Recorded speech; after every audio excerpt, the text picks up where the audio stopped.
Hi there, I'm Eric Linter. Welcome. Thanks for joining me today. I'm going to be talking about the second half of July 2015. And we'll start with the new moon, the evening of the 15th. This is a new moon in Cancer, 24 degrees, a conjunction of the sun and the moon. Also in Cancer are Mercury and Mars, together at 14 Cancer. So we have these two very potent alignments, Sun, Moon, Mercury, Mars.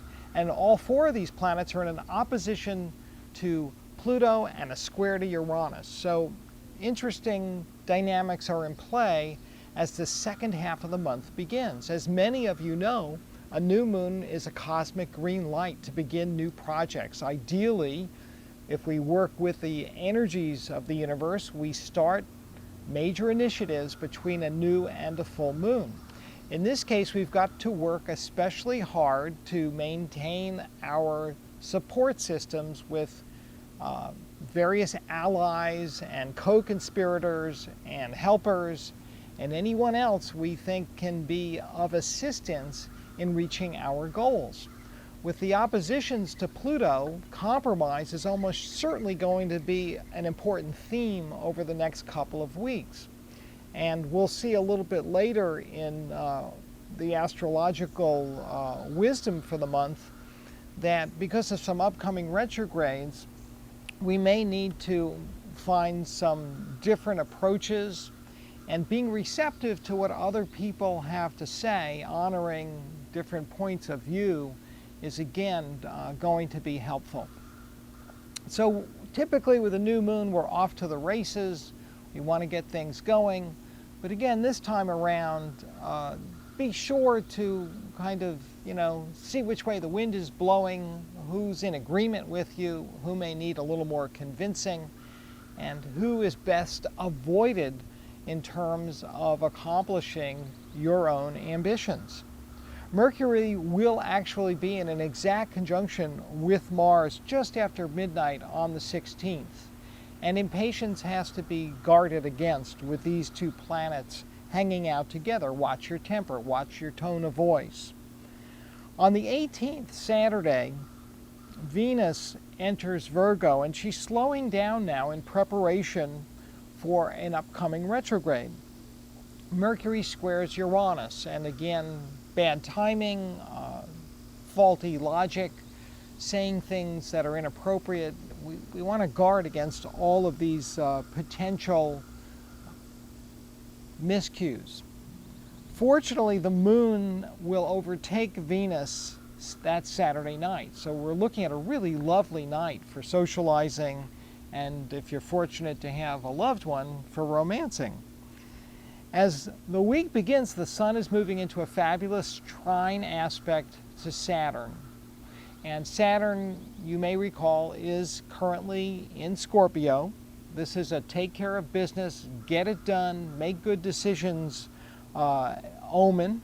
And again, that's Tuesday, the morning of the 21st. The following day, the sun pops into Leo, usually initiating the hottest weather here in New England. And on Thursday, the 23rd, Mercury joins the sun in Leo, overtakes the sun, forming a conjunction. Just keep in mind that we're likely to be very caught up in our own thoughts with this energy and may lack an ability to step back and see things objectively. Touch base with friends, more experienced people who can give you a good second point of view, and you'll be doing yourself a favor. Mars makes a dangerous square to Uranus on Saturday the 25th. And anybody who is driving or working with any kind of equipment, machinery, especially heavy machinery, needs to be on guard and really attentive to whatever it is you're doing.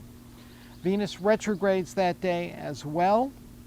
And I think this is going to see a lot of reunions during the upcoming 6 weeks or so while Venus does retrograde.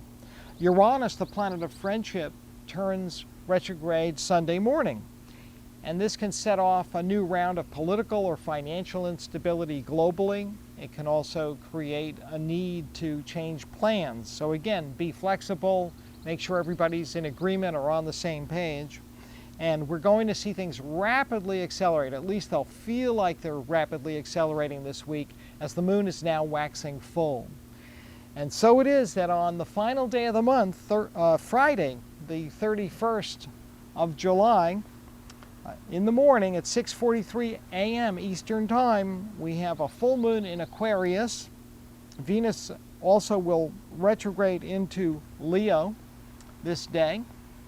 And so fun, play, creativity, these are the pursuits that I recommend as we have this full moon experience. Express yourself, be in touch with your heart's passion, and live fully. That's the best thing you can do with this particular full moon energy.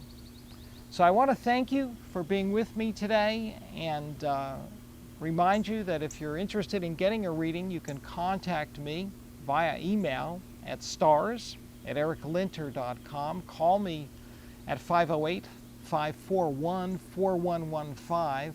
Look for my daily forecasts online at spiritofchange.org. And with this being summer and the skies filled with lovely sights day and night, keep looking up.